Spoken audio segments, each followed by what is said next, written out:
काफी टाइम से मार्केट में ये बात चल रही थी कि 3,000 रुपए में हम फास्टैग रिचार्ज कराएंगे, पूरे साल के लिए हम टोल टैक्स से फ्री हो जाएंगे। गवर्नमेंट ये लेकर आ भी गई है, लेकिन उसमें ना मैंने भी बताया था कि टर्म एंड कंडीशन आ सकती हैं। वो टर्म एंड कंडीशन आ गई हैं। कौन सी वो टर्म एंड कंडीशन है, किसके लिए वो टर्म एंड कंडीशन लगने के बाद फायदेमंद हो गया है, किसके लिए नुकसानदायक हो गया है। चार कैटेगरीज में हम इन चीजों को बांट रहे हैं। मतलब चार टाइप के लोग हैं हमारे पास। अगर वो इस पास को लेते हैं तो उनके लिए फायदेमंद रहेगा या नुकसानदायक रहेगा, उस पर हम थोड़ी सी बात कर रहे हैं। आप किस कैटेगरी में आते हैं कमेंट कर सकते हैं, और फायदेमंद आपको लगता है कि नहीं लगता है वो भी आप बता सकते हैं। हेलो, मेरा नाम है अमित और आप देख रहे हैं डेली ऑटो लाइफ।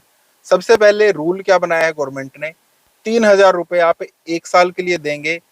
200 बार किसी भी टोल प्लाजा को आप क्रॉस कर सकते हैं, आपको कोई भी टोल टैक्स नहीं देना है। हाँ, वो जो टोल प्लाजा है ना, वो नेशनल हाईवेज, नेशनल एक्सप्रेसवे होने चाहिए। मतलब जो सेंट्रल गवर्नमेंट के आते हैं उनके अंडर होने चाहिए। अगर स्टेट गवर्नमेंट का हाईवे है, स्टेट गवर्नमेंट का जो टोल टैक्स है, वहां पर ये पास काम नहीं करेगा। आपका नॉर्मल जो टोल टैक्स लगना है, बेशक आपने 3,000 रुपए का रिचार्ज करा रखा है, तो आपका नॉर्मल टोल टैक्स है आपका वही लगेगा। ये रूल आने के बाद, 200 ट्रिप्स आने के बाद, और ये जो हमारे हाईवेज है ना, इनको अलग अलग करने के बाद काफी सारे लोग ये सोच रहे हैं यार हमारे लिए फायदेमंद है कि नहीं है। तो यहाँ पर चार कैटेगरीज में से पहली कैटेगरी मैंने बांटी है। वो पहली कैटेगरी क्या है, उन लोगों की कैटेगरी है जो काफी फ्रीक्वेंटली ट्रेवल करते हैं और एक ही रूट पर ट्रेवल नहीं करते हैं। हो सकता है वो अपनी कंपनी के काम से जा रहे हैं, वो अपने काम से जा रहे हैं, किसी भी वजह से बार बार महीने में काफी उनके मल्टीपल चक्कर, कभी यहाँ जा रहे हैं कभी वहां जा रहे हैं, इस सिटी में उस सिटी में, या इस स्टेट में उस स्टेट में, काफी अलग अलग जगह उनका आना जाना लगा रहता है। उनको मल्टीपल जो टोल प्लाजा है वो क्रॉस भी करने पड़ते हैं, वहां पर उनके पैसे भी लगते हैं। तो उनके लिए ये काफी बेनिफिशियल है। मान लेते हैं मैं ही हूँ, मैं ट्रेवल करता हूँ और मेरे को हर महीने 10 टोल प्लाजा जो है वो क्रॉस करने पड़ते हैं, अलग अलग है। इस बार मैं इस हाईवे से जा रहा हूँ, या इस सिटी में जा रहा हूँ, या इस स्टेट में जा रहा हूँ, कल को मैं उस स्टेट में जा रहा हूँ। तो मेरे को इस बार यहाँ पर, मतलब इस महीने में 10 यहाँ पर क्रॉस करने पड़ गए, अगले महीने वहां पर क्रॉस करने पड़ गए। और एक टोल प्लाजा अगर हम नॉर्मली माने 50 रुपए, 60 रुपए, 100 रुपए, कुछ कुछ टोल प्लाजा 200 रुपए भी चलते हैं, कि एवरेज अगर मैं 100 रुपए मानता हूँ ना, तो 10 बार क्रॉस करने में ही 100 रुपए के हिसाब से मेरे 1,000 रुपए एक महीने में लग जाते हैं। ठीक है।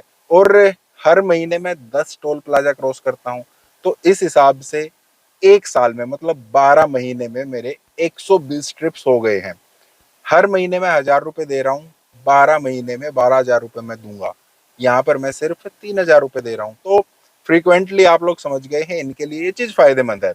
दूसरे जो हाउस होल्ड रहते हैं, मतलब ना तो उनको अपनी गाड़ी को ऑफिस में लेके जाना, ना ही इस तरीके से चलना है, वो कभी कभार अपनी, मतलब वीक में एक बार अपनी गाड़ी निकाल ली, वो फैमिली पर्पज के लिए है। कभी कभार जिस दिन हमारी छुट्टी है, या कभी कभार शाम को, या लोकल मार्केट में जाने के लिए, कभी कभार अपने जानकार रिश्तेदारी के घर जाने के लिए, और वहां पर हम जा रहे हैं, कभी कभार जा रहे हैं, तो उनके लिए मेरे हिसाब से ये ज्यादा फायदेमंद नहीं है। 200 टोल प्लाजा, 200 ट्रिप्स एक साल में हम इस तरीके से क्रॉस नहीं करते हैं। मेरे हिसाब से ज्यादा हम 10 या 20 बार ही चले जाते हैं। ठीक है, 10 बार भी मैक्सिमम ही होता है। तो उस हिसाब से उनके लिए ये ज्यादा फायदेमंद नहीं होगा। हम ज्यादातर गाड़ी को अपनी लोकल मार्केट के लिए यूज करते हैं। लोकल मार्केट में अगर रास्ते में कोई टोल प्लाजा आता भी है ना, तो हम उससे बचने के लिए अलग से तरीके पता होते हैं, टोल प्लाजा से हम कैसे बच सकते हैं।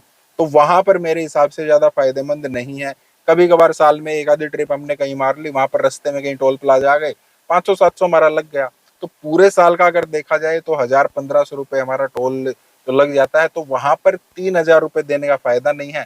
और अगर उस दौरान भी मान लीजिए हमने 3,000 रुपए दे भी दिए हैं, और हम कहीं से क्रॉस कर रहे हैं, ऐसी जगह पर जा रहे हैं जहां पर स्टेट हाईवे पड़ रहा है, नेशनल हाईवे नहीं पड़ रहा है, तो वो 3,000 रुपए भी बर्बाद गए हमारी जेब से, फिर भी वो पैसे जाएंगे। तो एक हाउस होल्ड के लिए इस चीज का कोई फायदा नहीं है। फिर तीसरे हमारे पास आ जाते हैं, वो हैं जो मंथली या वीकली कहीं और रहते हैं, मंथली या वीकली अपने घर पर जाते हैं। ठीक है, तो वहां पर एक टोल प्लाजा भी हो सकता है, रास्ते में 2 टोल प्लाजा भी हो सकते हैं। और वो डिपेंड करता है वो कौन से टोल प्लाजा हैं, किस रास्ते से आप जा रहे हैं, या कितने पैसे वहां पर आपके लग रहे हैं। हो सकता है आप महीने में एक बार ही जा रहे हैं, रास्ते में एक ही टोल प्लाजा पड़ता है, और उसका रेट है ही कितना, 100 रुपए, 200 रुपए या 50 रुपए। अपने राउंड ट्रिप की महीने में एक बार जा रहे हैं, एक बार वापस आ रहे हैं, 50 रुपए टोल प्लाजा का जाने का, 50 रुपए आने का, 100 ही रुपए आपके लगे, एक साल में सिर्फ 1200 रुपए लगे। तो इस चीज पर भी डिपेंड करता है, वो आपको कैलकुलेट करना पड़ेगा।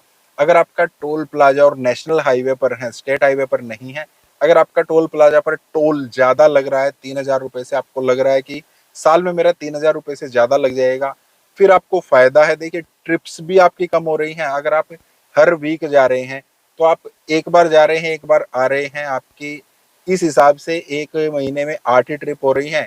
एक साल में आप 100 ट्रिप भी पूरी नहीं कर रहे हैं।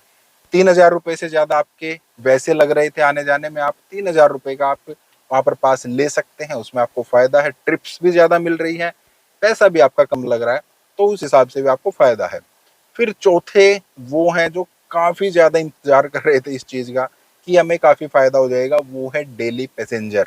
उनको इस चीज से मेरे हिसाब से कोई भी फायदा नहीं होने वाला है। अगर वो इसको यूज करेंगे तो उनको उल्टे नुकसान ज्यादा हो सकता है। वो कैसे? जो डेली पैसेंजर होते हैं उनका एक फिक्स रूट होता है, उनके रूट में हम मान लेते हैं, ज्यादा भी आ सकते हैं, हम मान लेते हैं एक ही टोल प्लाजा आता है। अगर आप एक ही टोल प्लाजा पर जाते हैं और आप लोकल में ही हैं, वहां पर आप उसको क्रॉस करते हैं, आपने मंथली पास बनवा रखा है, अगर आप लोकल में हैं तो आपको 350 रुपए का पास हर महीने का बन जाता है। ठीक है, काफी सारे लोग हैं जो अगर दूर दराज के भी है ना, तो भी वो कुछ ना कुछ जुगाड़ करके वो बनवा लेते हैं अपना पास, वो हमने देखा है। 350 रुपए आप एक महीने का दे रहे हैं, आप उस टोल प्लाजा को अनलिमिटेड टाइम्स क्रॉस कर सकते हैं। तो इस हिसाब से अगर देखा जाए तो एक साल के हर महीने के 350 रुपए के हिसाब से आपके 4200 रुपए, 4200 रुपए आपके एक साल के लग गए हैं। ठीक है, अब हम मानकर चलते हैं अगर आप 3000 रुपए वाला पास लेते हैं। देखिए एक इंसान छुट्टी वगैरह मिलाकर 20 दिन तो एटलीस्ट अपने ऑफिस में जाता ही है। 20 दिन जाता है तो जाने का और आने का उसकी एक दिन की 2 ट्रिप हो गई है। एक महीने में 20 दिन के हिसाब से 40 ट्रिप उसकी हो गई है। और एक महीने में 40 है तो एक साल में उसकी 480 ट्रिप्स हो गई हैं। हम इसको 500 ट्रिप मानकर चलते हैं। 500 ट्रिप के लिए वो 4200 रुपए दे रहा है। ठीक है, अब हम मानते हैं अगर उसने 3000 रुपए वाला जो है अपना पास वो एक्टिवेट कर लिया है, 3000 रुपए में वो सिर्फ 200 ट्रिप्स करेगा, फिर अगली 200 ट्रिप के लिए फिर से 3000 रुपए देगा। अब तक उसकी 400 ट्रिप्स हुई हैं, 6000 रुपए वो दे चुका है, और 100 ट्रिप्स के लिए उसके 1500 रुपए और जाएंगे, मतलब 7500 रुपए उसके लग जाएंगे। और अगर वो मंथली पास बनवाता है तो उसके सिर्फ 4200 रुपए ही लग रहे हैं। सबसे ज्यादा इसी कैटेगरी को इंतजार था कि यार एक बार 3000 रुपए देंगे, जो हमारी डेली पैसेंजरी है वो भी हमारी पूरी हो जाएगी। अगर 200 ट्रिप्स वाला रूल ना आता, हमारी जो डेली पैसेंजरी है वो भी हमारी क्लियर हो जाएगी। कभी कभार हमें इधर उधर जाना होगा ना, तो उसके लिए भी ये काम आ जाएगा। लेकिन अभी ये चीज वहां पर भी फ्लॉप ही साबित हुई है। तो ज्यादातर लोग डेली पैसेंजर हैं, उनके लिए किसी काम का नहीं है। तो हाउस होल्ड के लिए हैं, उनके किसी काम का नहीं है। जो कभी कभार अपने घर चले जाते हैं, किसी के काम का हो सकता है, किसी के काम का नहीं हो सकता। हाँ, जो इधर उधर हमेशा ही चलते रहते हैं ना, उनके काम का है, कुछ परसेंट लोगों के काम का ही है मेरे हिसाब से। तो ये 4 कैटेगरी में आप कौन सी कैटेगरी में आते हैं? इससे अलग कोई कैटेगरी में आते हैं? फायदेमंद है, नहीं है, क्या आपको लगता है? आप सब कमेंट कर सकते हैं। बाकी आप कुछ कहना चाहते हैं, पूछना चाहते हैं, को भी कमेंट कर सकते हैं। इस टाइप के वीडियोस के एब्सोल्युटली लाइक करना, चैनल को सब्सक्राइब करना। मिलते हैं नेक्स्ट वीडियो में। Thank you, bye.